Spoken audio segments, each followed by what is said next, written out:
il n'est plus temps de chercher à convaincre qui que ce soit. Je suis beaucoup sur les réseaux sociaux, naturellement, puisque une grande partie de mon travail s'y passe. Je vais beaucoup sur des réseaux comme Facebook, Instagram, Twitter. Et c'est la guerre. C'est la guerre, ça se tire. Je vois beaucoup de haine, beaucoup de gens qui essaient de convaincre les autres par de l'agressivité, de la violence verbale, naturellement, ou par écrit, pour essayer de convaincre les autres à dire « Ouais, rejoins mon camp. Ma réalité, c'est la bonne. Ma réalité, c'est la vraie. Viens me rejoindre dans mon camp. » C'est plus le moment, en fait. Ouais, c'est plus du tout le moment de convaincre qui que ce soit. C'est trop tard, en fait. C'est complètement trop tard. Imaginez-vous, là, devant vous, il y a une fissure qui s'est ouverte dans le sol. Il y a eu un tremblement de terre et il y a une énorme fissure. La faille de San Andreas, vous voyez, aux États-Unis, sur la côte ouest, elle vient de s'ouvrir. Il y a une fissure qui s'est ouverte. Certains d'entre nous sont sur une rive, certains d'entre nous sont sur l'autre rive.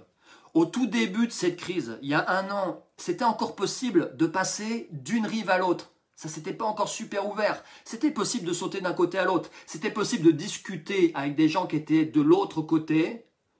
On pouvait même, d'une semaine à l'autre, en fonction des influences reçues par ce qu'on lit, ce qu'on entend des uns et des autres, décider de passer d'une rive à l'autre. Maintenant, c'est terminé.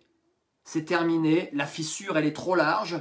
Et vouloir convaincre les autres de vous rejoindre dans votre camp, bah c'est peine perdue. C'est complètement peine perdue. Et encore une fois, c'est dans les deux sens. C'est dans les deux sens. Moi, je suis dans une rive, peut-être que vous êtes sur une autre rive. Mon objectif ce soir, c'est pas de vous convaincre du tout de venir chez moi. C'est d'assumer d'être de l'autre côté. C'est d'assumer d'être sur cette autre rive. Donc si vous voulez, si vous êtes encore dans cette énergie de vouloir convaincre l'autre, vous allez vous épuiser complètement à crier. Ouais. Imaginez la faille, là, c'est étendu, les autres sont loin, vous allez vous épuiser à crier dans le vide. Les deux réalités, ces deux réalités-là, se sont complètement scindées, se sont complètement divisées. Chacun d'entre nous, on est tous peut-être dans ces deux réalités différentes. Chaque personne est persuadée, en fait, que sa vision des choses est la bonne. Vous l'avez dû le remarquer, regardez un peu les commentaires, regardez, je pense que c'est sur Twitter le pire, regardez les discours de sourds. C'est même plus des débats, c'est chacun essaie de convaincre l'autre, mais sans écouter les arguments de l'autre. Chacun est persuadé en son âme et conscience au plus profond de lui qu'il détient la vérité. D'un côté, vous avez Marc, ouais, c'est des faux prénoms, hein, je vous mets à l'aise, si vous appelez Marc, détendez-vous.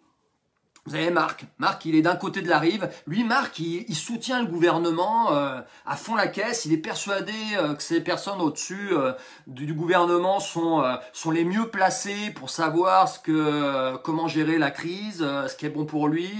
Donc, il est pour le pass sanitaire, Marc. Il s'est fait vacciner 1 fois, 2 fois. Il va se faire vacciner une 3e fois, Marc. Il est prêt à se faire vacciner plusieurs fois dans l'année s'il faut. Du moment qu'il retrouve sa vie d'avant, Marc. Ouais, il a porté le masque à l'intérieur, à l'extérieur, hein. Et voilà, il est sur cette rive-là. Et de l'autre côté de la rive, vous avez Jean. Ouais, et Jean, lui, il a aucune confiance envers les personnes qu'il gouverne. Lui, il est persuadé il est loin d'être persuadé que ces mesures sanitaires sont proportionnées par rapport à la situation. Ouais. Lui, Jean, il fait confiance à son système immunitaire, il est au courant des conflits d'intérêts, il est au courant des scandales sanitaires qu'ont secoué un petit peu le monde et la France ces dernières années, et il trouve un peu, Jean, que les gens de l'autre rive, en fait, ils sont vachement dociles.